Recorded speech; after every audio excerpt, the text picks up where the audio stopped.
Muito bem, né? Não é nada fácil tentar entender o que é a estupidez humana. Eu estou começando a aprender sobre isso, vou tentar pelo menos, né? Por meio de um pequeno livro, pequeno estudo indicado pelo professor Olavo de Carvalho, de Robert Musil, um dos grandes romancistas do século XX, né? Que é o Tratado da Estupidez Humana. E segundo o professor Olavo, parece ter um valor científico. E a questão, por que eu estou tocando nesse assunto? Né? Porque é inevitável que a crueldade exista, né? Não só do ser humano para com o ser humano, mas do ser humano para com os animais, né? Aliás, do ser humano para com toda a criação. Infelizmente, isso é um fato. E ontem, acho que ontem ou antes de ontem, em um grupo de WhatsApp, compartilharam um vídeo que é bastante absurdo, né?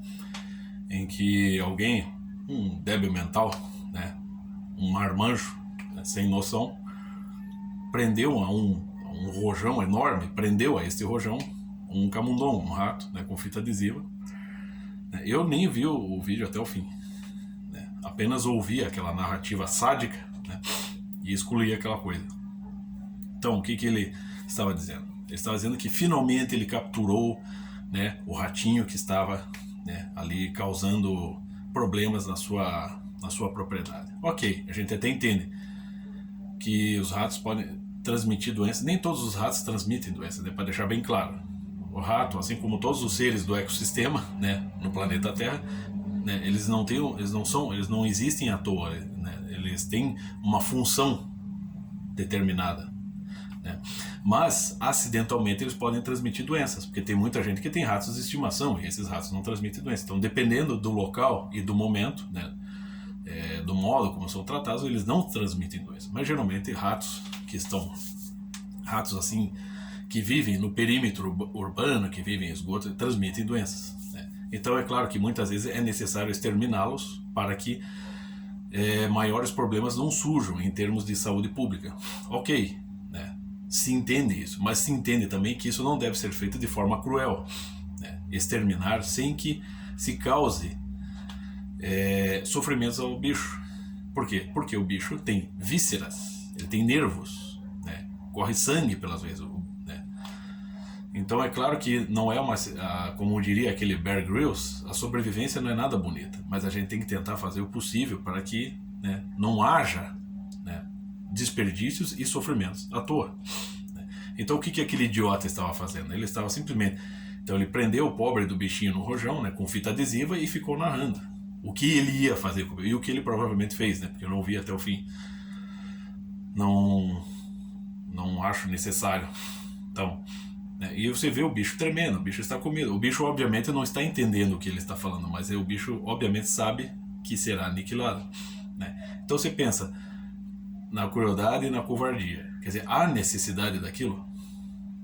Não há. E o que um sujeito desse está demonstrando? Está demonstrando que ele é um baita, né, de um sádico, quiçá um psicopata, não sei, né?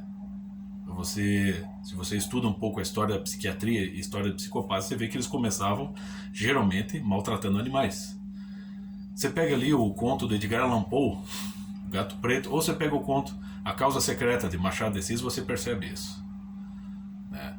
São situações humanas reais, mas são horríveis, entende? Então aquilo é um retrato não só do que acontece no Brasil, mas acontece no mundo, né? Então a pessoa sentir prazer em... Claro, o bicho não está aterrorizado com as palavras dele, mas a pessoa tem prazer em imaginar que ela está aterrorizando um ser indefeso, né? Que o ser já é indefeso diante dele, porque ele é muito maior, né, em termos de proporção física, mas ainda tendo imobilizado o bichinho, ele ainda tem o prazer de expressar palavras de terror, né? Um humor negro, né, em cima da criatura. Então, quer dizer, gente, disso para pular disso para o maltrato com o ser humano é um passo, né? No meu entender, né, é dois dedos para ele se sentir à vontade e fazer isso com outra pessoa, se ele tiver a chance, Então, quer dizer, eu penso que isso, além de ser cruel, é uma coisa perigosa. Uma mentalidade dessa é perigosa. Se esse sujeito é casado, eu não sei como é que uma mulher consegue conviver com um cara desse. Porque a pessoa expressa, é aquela coisa, não? É nesses momentos que a pessoa expressa o que vai lá dentro. O que se acalenta lá no seu interior. Quer dizer, uma coisa horrível. É óbvio que não podemos colocar a vida dos animais acima da vida dos seres humanos. Mas uma coisa dessa é muito absurda, entendeu? E isso existe aos montes. Pessoas se regozijando com esse tipo de coisa. E se sentindo ainda muito engraçadas. Quer dizer, é uma mentalidade doente. Quer dizer, e tá cheio de gente assim por aí. O cara, ele levanta de manhã, ele escova os dentes, ele vai tomar banho, ele vai trabalhar, ele vai almoçar, ele volta para casa, ele paga as contas, mas ele tá ali. Esse troço tá ali contido e ele não, em vez de observar, perceber essa tendência dentro de si como um problema, não, ele ainda dá, não sei se ele ainda procura expandir isso como uma diversão. Então é claro que esse sujeito está doente, é um doente mental. Não é porque é um doente mental que ele não aja com lógica, como diz o Chesterton na introdução da ortodoxia, que o louco perde tudo menos a razão. A razão está dizendo da lógica, capacidade de lógica. Então o louco pode trabalhar, pode pagar suas contas, ele pode exercer toda uma vida social perfeita. Ele só que a razão dele, muitas vezes, está fora da realidade. Ele não tem problemas em participar da realidade. Ele precisa tomar banho, precisa comer, mas a visão de mundo dele é totalmente esdrúxula, por mais lógica que seja.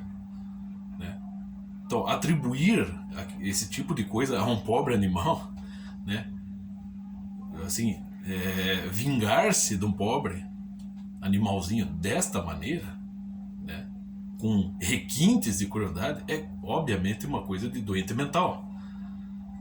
Então, às vezes eu fico triste também por conta que a tecnologia está servindo para isso. A tecnologia, eu vejo um monte de gente assim falando: olha só, estamos em pleno século XXI, olha como as coisas mudaram, olha o celular, como os smartphones realmente ajudam a gente, como a tecnologia tornou um mundo melhor, As pessoas se comunicam com mais facilidade, podem até trabalhar pelo celular, Elas podem flagrar realmente crimes. Isso ajuda, realmente tem os seus méritos, mas tem os seus deméritos. Porque a tecnologia também pode transformar a civilização, tornar a civilização um bando de débeis mentais, que estão aí, vamos dizer assim, sentindo prazer em registrar os momentos mais estúpidos de suas vidas. Então a tecnologia também, enfim, por fim, acaba dando abertura para isso, para exibições de sadismos e de estupidez humana, o que mostra que a evolução, ela não é bem física. A evolução física, ela é só funcional, assim como uma máquina, um carro evolui, ao longo do processo de industrialização. O ser humano faz um automóvel evoluir e torná-lo cada vez mais eficiente. O corpo humano, enfim, a estrutura biológica dos animais e do ser humano também melhora. Mas a evolução espiritual, aquela, que deveria estar em primeiro plano, não está. Em pleno século XXI você tem pessoas prendendo bichinhos inocentes a fogos de artifício e se divertindo com a destruição sádica desses bichos. Século XXI, gente, A estupidez humana, ela vai até o fim dos tempos.